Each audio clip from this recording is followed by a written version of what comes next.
छठ पूजा नहाय खाए के दिन क्यों खाया जाता है चना दाल, भात और लौकी की सब्जी। कार्तिक मास की शुक्ल पक्ष की षष्ठी तिथि को छठ त्योहार मनाया जाता है। 4 दिन के इस पर्व की शुरुआत आज नहाय खाए से शुरू हो गई। इस दिन व्रती स्नान आदि करके नए वस्त्र धारण करते हैं और शाकाहारी भोजन लेते हैं। व्रती के भोजन करने के बाद ही घर के अन्य सदस्य भोजन करते हैं। इस दिन व्रती पूर्ण रूप से शुद्ध होकर व्रत का शुरुआत करते हैं, इसलिए छठ के पहले दिन को नहाय खाए कहा जाता है।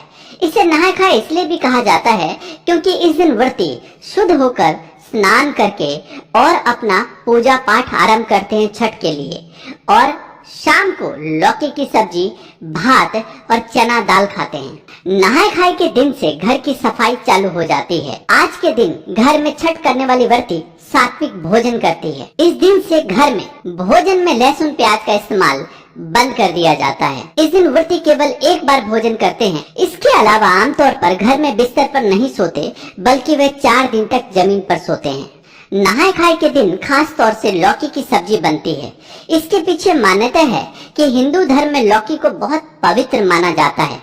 इसके अलावा लौकी में पर्याप्त मात्रा में जल रहता है। इसमें लगभग 96% पानी होता है, जो व्रत को आगे आने वाले दिनों में ताकत देता है। इसके अलावा लौकी खाने से बहुत सी बीमारियां दूर हो जाती है। इसके अलावा खाने में सेंधा नमक का इस्तेमाल किया जाता है। साथ ही इस दिन चने की दाल खाई जाती है। ऐसी मान्यता है कि चने की दाल बाकी दालों में सबसे अधिक शुद्ध होती है तथा वह व्रती को ताकत भी देता है।